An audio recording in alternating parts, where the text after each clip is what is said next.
আজকে আমি তোমাদেরকেই জিজ্ঞাসা করছি যে রামধনু কালারের নেল পেন্ট কে কে পছন্দ করো।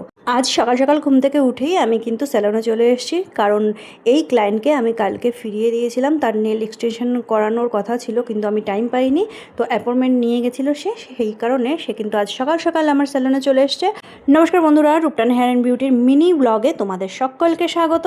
আজকে চলো তোমাদেরকে দেখাই যে আমি রামধনু কালারের নেল পেন্টটা ঠিক কী দিয়ে ক্রিয়েট করেছিলাম।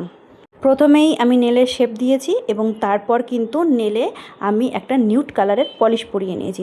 নেলে পলিশ পরানোর পর সেটাকে 60 সেকেন্ড কিওর করিয়েছি এবং তার উপরেই আমি এই কালার পাউডারগুলো অ্যাপ্লিকেশন করছি। এখানে কিন্তু কোনো পলিশ আমি অ্যাপ্লিকেশন করিনি, এখানে পাউডার অ্যাপ্লিকেশন করছি।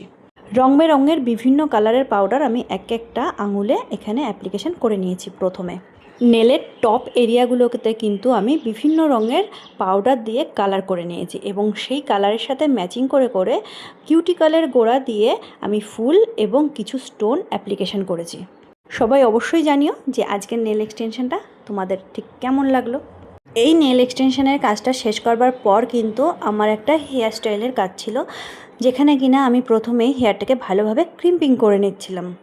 কোনো অনুষ্ঠান অ্যাটেন্ড করবার সময় তোমরা যদি বুঝতে না পারো যে কী হেয়ারস্টাইল করবে, তাহলে পরে তোমরা এই হেয়ারে ক্রিম্পিং করেও কিন্তু যেতে পারো। আজকে আমার এই ক্লায়েন্টের হেয়ারের ভলিউম কিন্তু ভীষণ পরিমাণে কম ছিল, সেই কারণে আমি এর পুরো হেয়ারটা কিন্তু ক্রিম্পিং করে ছেড়ে দিয়েছি। এখন দেখো কতটা হেয়ারের ভলিউম লাগছে। আর এখন আমি যেই ক্লায়েন্টের উপর কাজ করছি সেই ক্লায়েন্টের হেয়ারটা প্রচণ্ড কার্লি ছিল, সেই কারণে তাকে আমি হেয়ারটা স্ট্রেট করে একটা স্ট্রেট লুক দিয়েছি। এবার আমি এখন রেডি হচ্ছি, কারণ আমাকেও যেতে হবে একটা নিমন্ত্রণ বাড়িতে। যেহেতু আজকে দুপুরের নিমন্ত্রণ আমি অ্যাটেন্ড করতে চলেছি, সে কারণেই আমাকে একটা আলাদাই প্রিপারেশান নিতে হবে। তো আমার প্রিপারেশান হচ্ছে, আমি টোনার লাগিয়েছি, ময়শ্চারাইজার লাগিয়েছি এবং তার উপরে ভরে ভরে সানস্ক্রিন অ্যাপ্লিকেশন করছি। সানস্ক্রিন অ্যাপ্লিকেশন করবার পর আমাকে যেহেতু 10 থেকে 15 মিনিট পর বাইরে বেরোতে হবে, সেহেতু আমি সেই সময়টা নষ্ট না করে সেই সময়টা একটু আলাদা করে সাজুগুজু করে নিলাম। আর সাজুগুজু করবার পর আমি এখন বেরিয়ে পড়েছি নিমন্ত্রণ বাড়ির উদ্দেশ্যে।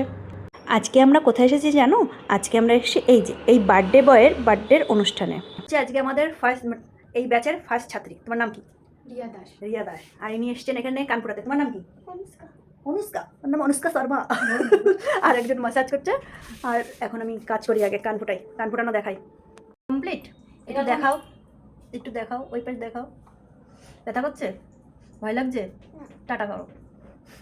কান ফোটানোর কাজটা কমপ্লিট করে নিয়ে বাকি স্যালনের কাজগুলো কমপ্লিট করলাম এবং তার সাথে সাথে আমার নতুন স্টুডেন্টকে আমার কাজগুলো দেখাচ্ছিলাম।